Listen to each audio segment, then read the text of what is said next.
Ini kebun pisang kita sekarang tanggal 6 bulan 11 2020. Nah, di situ ada buahnya, sudah mulai berbuah pisang-pisangnya. Nah, ini sudah mulai muncul buahnya.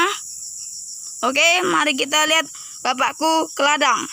Nah, ini teman-teman ladangku. Nah, di sana ada bapakku. Mari kita tengok bapakku. Nah, ini teman-teman, bapakku lagi mengeksa. Nah, itu di sana tengok bapakku.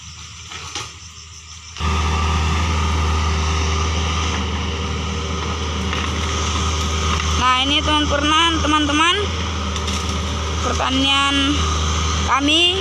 Ini lahan baru. Nah, itu bapakku lagi mengeksa.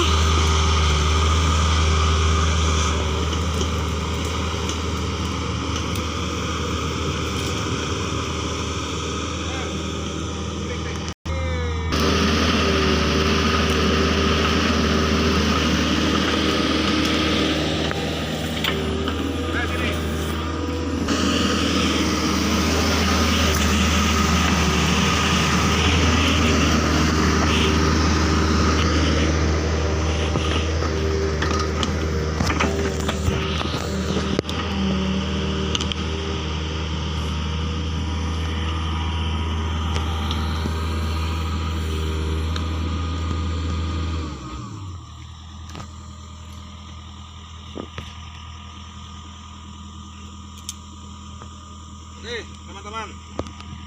Ya. Sini.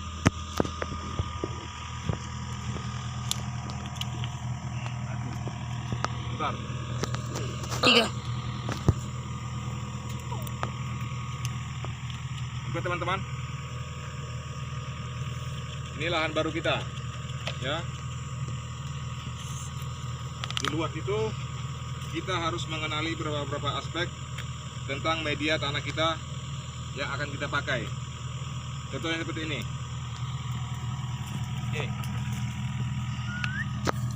Nah, ini adalah cacing petanda bahwa tanah media tanah apa kita ini, media tanam kita ini subur. Namun bagaimana kesuburan ini bisa kita jaga seterusnya?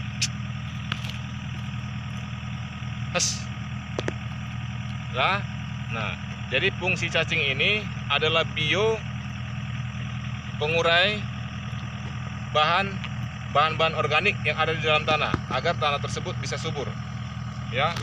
Lalu bisa diserap oleh tanaman. Inilah fungsinya cacing tersebut.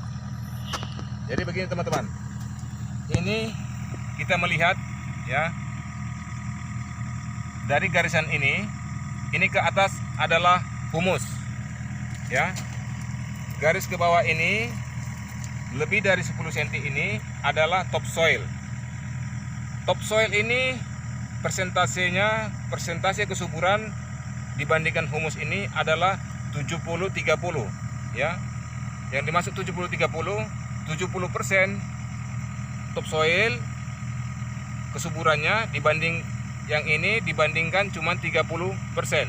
Namun di antara topsoil ini sama humus ini, bagaimana cara kita membuat mereka itu berkombinasi agar bisa menciptakan menciptakan media yang subur. Karena apa? Karena persentase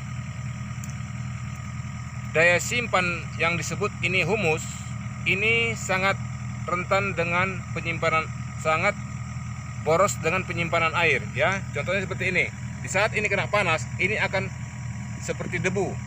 Namun topsoil ini alangkah baiknya kalau antara dua jenis tanah ini kita kolaborasikan, ya. Ini kita kolaborasikan, ya. Nah, antara topsoil sama humus, ya.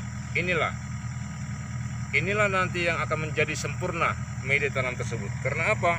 Karena persentase penyimpanan air untuk topsoil lebih kuat dibandingkan humus. Memang humus ini subur.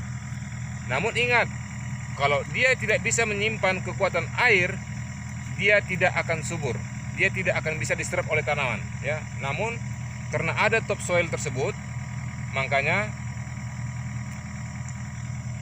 antara topsoil dan humus bisa berkombinasi, makanya media tanam kita itu bisa subur, ya, dan diserap oleh tanaman. Jadi itulah fungsinya teman-teman, bagaimana kita memahami sedikit tentang humus dan topsoil media tanam kita, ya.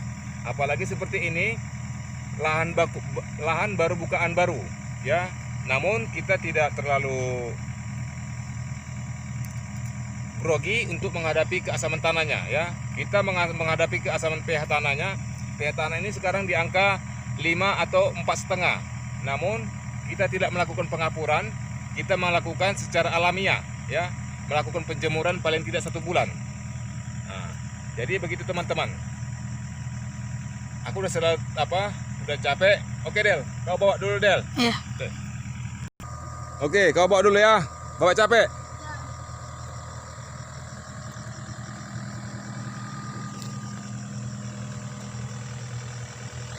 Mandela Tiram Samosir. Yuk. Nah, perkenalkan nama aku Mandela Tiram Samosir.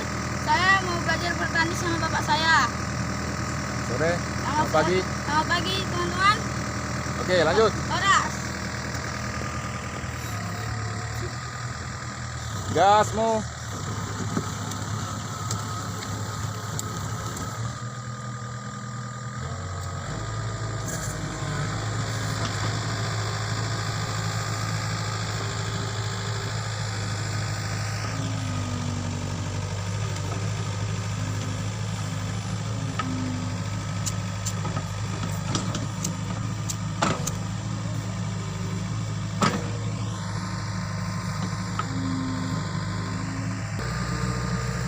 Oke, ini operator kecil kita, generasinya TGR, lagi kerja mencangkul.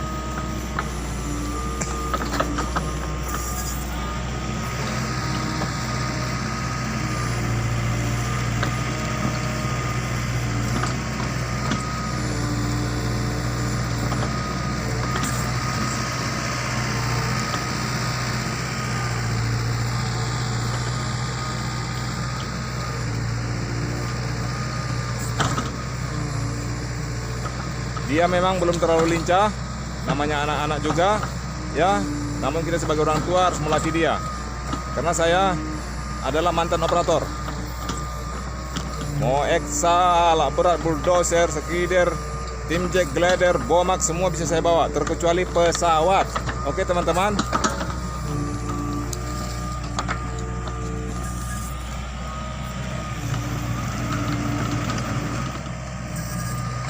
Oke, teman-teman, sampai di sini dulu ulasan saya tentang pertanian di lahan lokasi baru kita. Bahwasanya setiap petani itu selalu berbeda-beda cara dan teknis budidayanya. Namun, jadilah petani, jadilah diri sendiri. Jangan menjadi diri orang lain. Metode kita selalu berbeda-beda dan cara kita selalu berbeda-beda, ya. Namun, sebagai petani kita dipaksakan. Kenapa? Karena media itulah mengajari kita bagaimana kita bisa mensikapinya. Jadi teman-teman, untuk para petani-petani Kalteng khususnya, ya, termasuk petani-petani Indonesia, selalu semangat. Selamat pagi. Horas.